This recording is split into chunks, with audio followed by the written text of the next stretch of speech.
está acontecendo com a humanidade, essa decadência política, essa decadência econômica. É uma crise em cima de outra crise econômica. O mundo não se entende. Crise moral. Agora estamos vivendo aí na iminência de uma terceira guerra mundial. A gente tem que saber disso. Os conflitos diplomáticos entre a Rússia e os Estados Unidos é preocupante, vocês sabem disso. Sabem disso, isso é uma movimentação que a gente precisa olhar com o olho. É guerra, rumores de guerra, é reino contra reino. Conflitos religiosos, conflitos de toda ordem. O Senhor disse que quando vocês falarem muito em paz e segurança, é porque repentina destruição virá.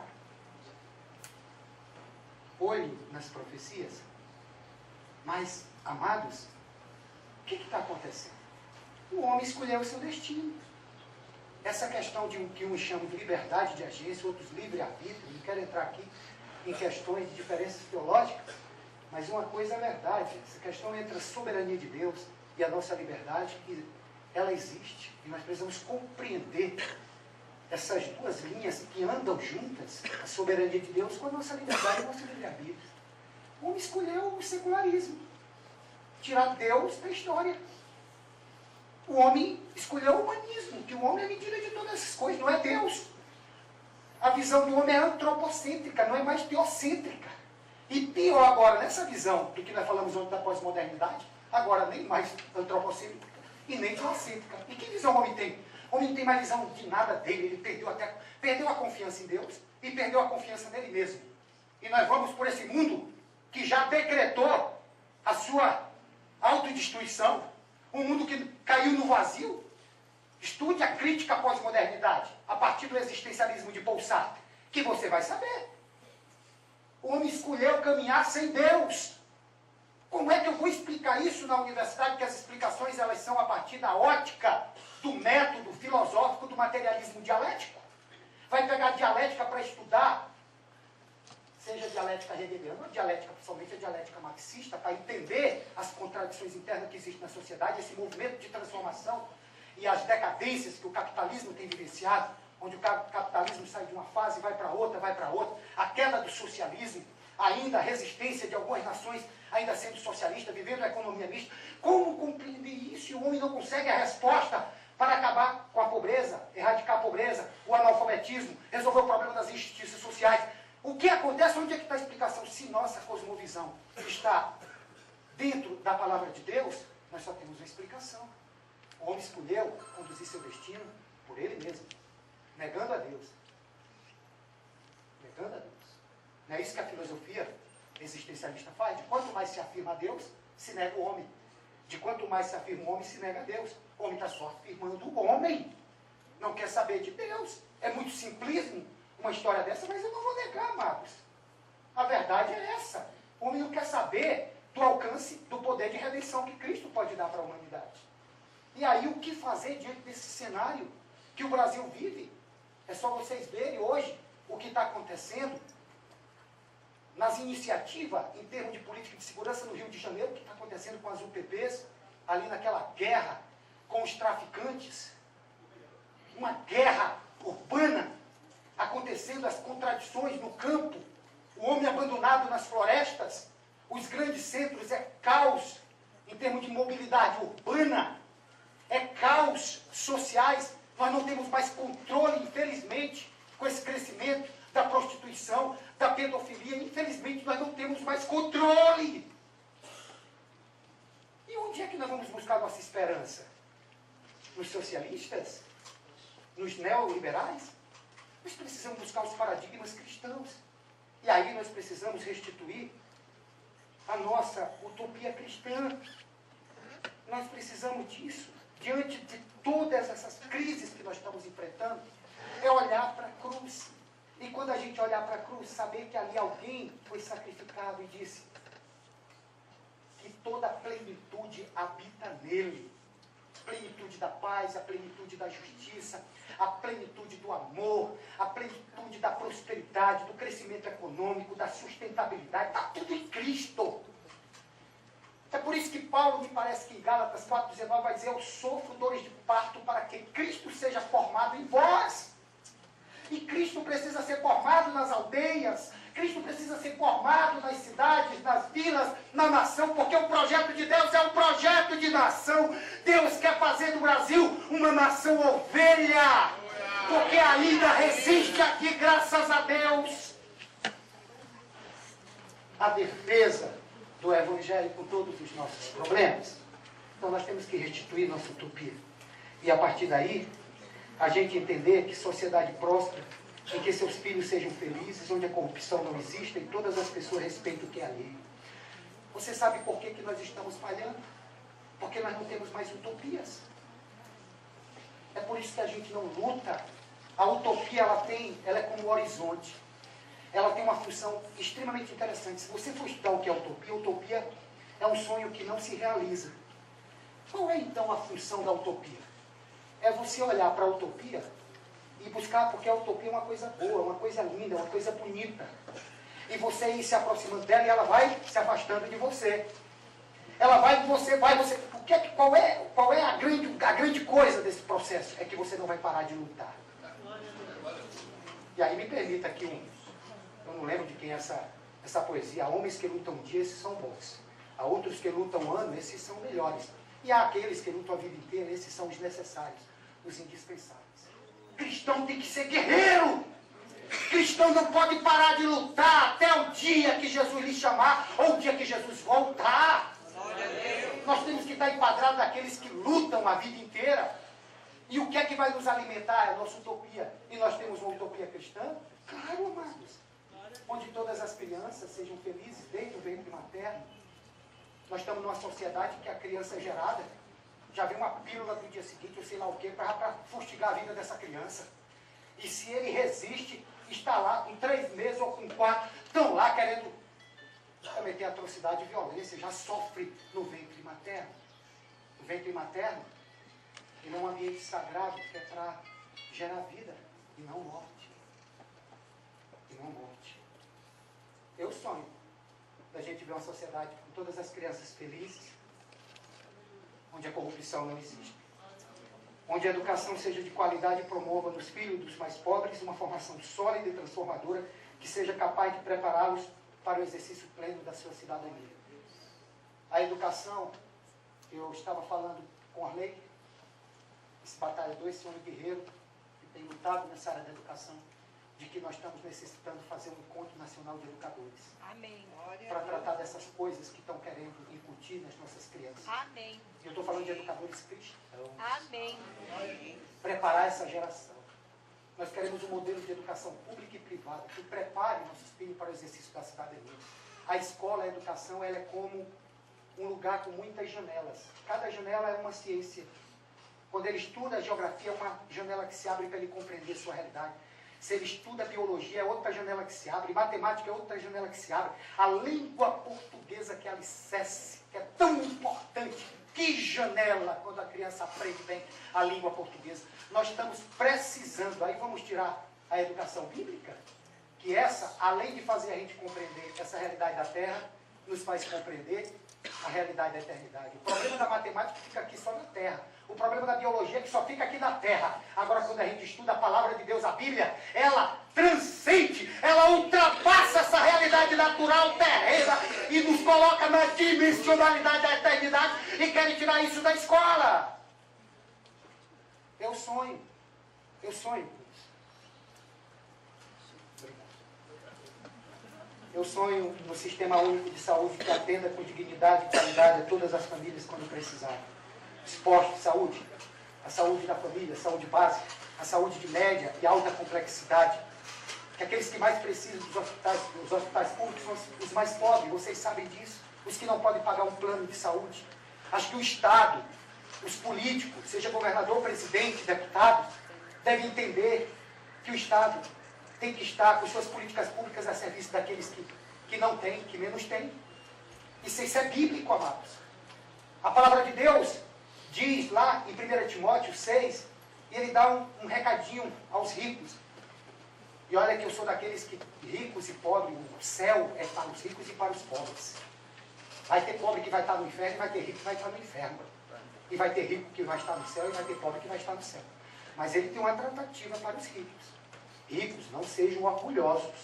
É assim que ele diz. Me parece que é 1 Timóteo 6, lá pelo versículo 7, ou é 16 e 17, que são similares. Parece que é 16 e 17. 1 Timóteo. Façam o bem.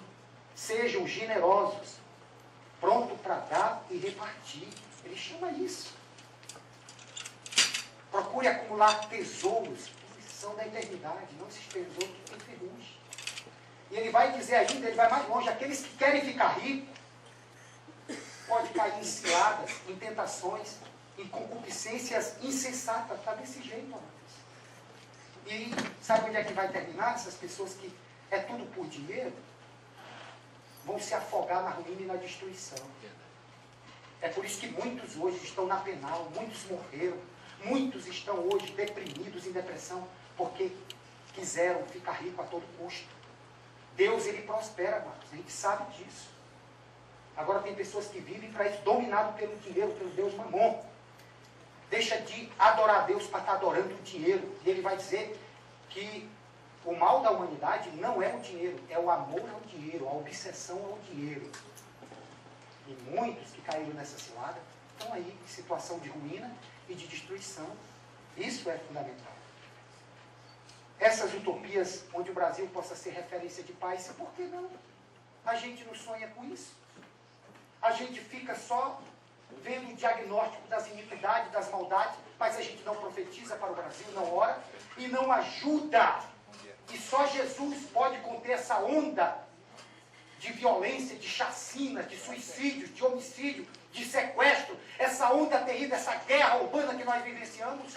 Só Jesus pode. Quando a igreja entender isso, aí nós vamos ver a igreja em frente de palácio, adorando, se ajoelhando e clamando, fazendo vigília de 6 da manhã, às 6 da noite, às 6 da manhã, ali adorando e clamando ao Senhor. E a igreja precisa fazer isso. A nossa unidade de crentes precisamos fazer isso. Clamar ao nosso Deus, porque nós não sabemos, nós vivemos hoje debaixo do império do medo. São as grandes metrópoles e as pequenas metrópoles. Dizer, Deus, nós queremos que o Brasil seja referência de paz, porque nós cremos no Senhor, porque o Senhor é o Deus poderoso e pode fazer isso pelo Brasil. Enquanto isso, a gente precisa de pessoas na área de segurança que sejam crentes. Enquanto isso, a gente precisa de pessoas na área de comunicação, na área da educação. E a gente vai influenciando, sendo pessoas competentes, se preparando. Eu já estou aqui na fase, e vou resumir, porque eu teria ainda como falar aqui de um paradigma, que é o paradigma da sustentabilidade. Mas eu queria dizer que a questão da sustentabilidade, ela é uma questão hoje, que ela é universal. Tem jeito. Hoje não há quem não seja a favor da sustentabilidade. Das nações de primeiro mundo, as que estão em situação ainda de desenvolvimento, de crescimento. Mas a sustentabilidade envolve você conciliar o desenvolvimento, o crescimento econômico, com a conservação ambiental e com a geração também de oportunidades, ou seja, de inclusão social. Hoje nós temos que preservar nosso ambiente, mas precisamos crescer economicamente. Temos que ter nossa produção industrial, nossa produção agrícola. Temos que produzir, mas observando que ao produzir que a gente não destrua nossos recursos naturais, porque nossos recursos naturais são finitos. E nós temos que pensar nas futuras gerações que estão perto de nós, que são nossos netos, que serão nossos bisnetos e outras gerações que virão. Acho que a humanidade ela precisa entender isso para fazer prospecção de petróleo, prospecção de minérios, ou qualquer atividade, uma hidrelétrica, ela tem que pensar nos efeitos que isso pode ocasionar. E queria encerrar com duas coisas básicas. Um projeto político para o Brasil tem que ter como núcleo aquilo que Jesus disse: eu vim para que todos tenham vida e a tenham em abundância. Um projeto para um país de desenvolvimento e político tem que ter como núcleo desse projeto a promoção da vida e a vida em abundância. Quando a gente entender isso, nós vamos entender que vida começa desde o ventre materno. Aí nós vamos defender. Quando a gente olhar para uma manifestação como o Carnaval, um dia que nós tivermos um presidente evangélico, ou um governador evangélico, ele vai olhar e dizer: Carnaval promove a vida ou promove a morte? E a gente tem medo desse debate, mas isso é uma manifestação cultural. Eu sei que o Estado é laico e nós, protestantes, ninguém mais do que nós defendemos o Estado laico, o respeito às crenças, às tradições, inclusive que a ONU chamou de sustentabilidade cultural. Eu sei disso. Agora, nossa prioridade é o quê? Aquilo que promove a vida.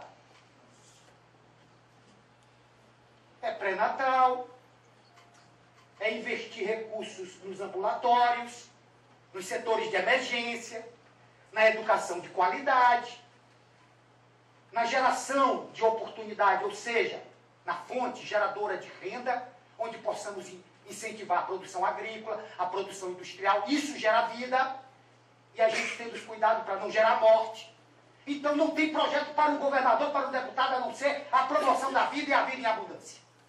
É a chamada pedra angular. Na época de Jesus, quando ia se construir um edifício, tinha aquela pedra angular que se você derrubasse ela, toda a estrutura do prédio cairia. E Jesus disse, eu sou o caminho, a verdade e a vida. Se nós temos o núcleo de um projeto político, como a promoção da vida, nós estamos dizendo, nós queremos promover Jesus, nós queremos promover Cristo na sociedade. Glória a Deus. E 7 pilares que eu não vou especificar porque não precisa. Primeiro, a ética. Segundo, a democracia. Não podemos abrir mão da democracia. Não podemos. Nem a ditadura comunista, nem a ditadura de esquerda, nem ditadura de direita é boa. Não são boas. A democracia é boa e saudável. Uma sociedade plural, pluralista, pós-moderna que nós vivemos, que precisa de tolerância, de vivências com várias religiões, várias ideologias, várias raças. Só tem, para mim, uma instituição que é boa, que é a instituição democrática. Por isso que temos que valorizar o parlamento, ainda que tenha um movimento dizer que o parlamento não me representa. Isso é para desconstruir o parlamento. Temos que defender a família, ainda que estão dizendo que essa família, que é do nosso conceito, ela está vencida, fora da validade. Nós temos que defender a família natural. Nós temos que defender o Poder Judiciário, o Supremo, apesar de todas as discordâncias que temos. Nós temos que defender a academia, a escola como instituição, porque até a escola estão querendo acabar. Até a escola estão querendo acabar. O que nós temos que fazer é defender essas instituições, porque elas são importantes, o fortalecimento dela para a democracia, e estarmos dentro dela para influenciar com a cosmovisão cristã. A questão é essa. É por isso que, num fórum como esse, olhem para essas pessoas daqui de São Paulo, avaliem quem é que está promovendo a vida, quem está promovendo a ética, quem está promovendo a democracia. O Estado laico nós queremos porque nós não queremos só liberdade para nós evangélicos. Queremos a liberdade para outras religiões também professarem a sua fé, suas crenças. Nós só queremos é garantir que garanta o nosso direito de adorar o Deus que nós adoramos, que é o Deus de Abraão, o Deus de Jacó, o Deus que enviou Jesus para morrer na cruz e ressuscitou para nos dar salvação. Nós defendemos o crescimento econômico, mas defendemos o crescimento econômico com geração também de inclusão social, onde a maioria da população que é desprovida de transporte, que é desprovida de saúde, de educação e de outros bens de cidadania, possam usufruir com esse crescimento econômico. Que não seja um crescimento econômico só para a minoria, mas que possa realmente, isso possa ser investido em políticas públicas do Estado para garantir a nossa vida. Queremos um Estado que realmente respeite as pessoas. E por último mesmo, um Estado que tenha como ponto de partida a família, porque é nela que tudo começa, onde aprendemos os primeiros passos, onde aprendemos os primeiros princípios, onde aprendemos as primeiras vivências, é onde aprendemos os valores que vão fazer parte da formação da nossa personalidade. É na família onde está ali o pedacinho, ou deveria ser um pedacinho do céu, onde está o papai, a mamãe, os filhos e outros personagens. É nesse lugar que todas as políticas públicas deveriam ser para o fortalecimento dela. A saúde para ela, a educação para ela, a geração de oportunidade para ela, crescimento econômico para fortalecimento da família. Tem que ser o ponto de partida, tem que ser a família. E o ponto de chegada de uma sociedade, da produção industrial, de produção agrícola, enfim, de tudo que é gerado como atividade econômica. De todas as atividades tem que ter como ponto de chegada a família, o fortalecimento dela. Se a gente pensar nisso, e respeitando que quando vir uma criança no ventre materno, respeite o direito dela viver, que não tenha lei para abortar ninguém. Deixe a criança nascer. no ambiente familiar. Eu acredito que se nós tivermos essa preocupação de construirmos uma sociedade feliz, onde a vida ela seja a nossa mais alta expressão de defesa, que é a promoção da vida e a vida em abundância, e o fortalecimento da família, eu acredito que nós estaremos preparados para iniciarmos um grande movimento cristão pela transformação do Brasil e, quiçá, daqui a 10 anos, daqui a 20 anos, nós estejamos preparados de forma, em termos de preparação acadêmica, intelectual, política, para darmos resposta a esse país. Quem sabe, se profeticamente eu creio nisso, que Deus nos esteja preparando o Brasil melhor até Jesus voltar. Se Jesus voltar logo, melhor, né, para a igreja. Né? E quem não estiver com a sua vida consertada, que conserte, porque Jesus está pertinho de voltar. Enquanto isso, a gente vai continuar lutando. Que Deus abençoe.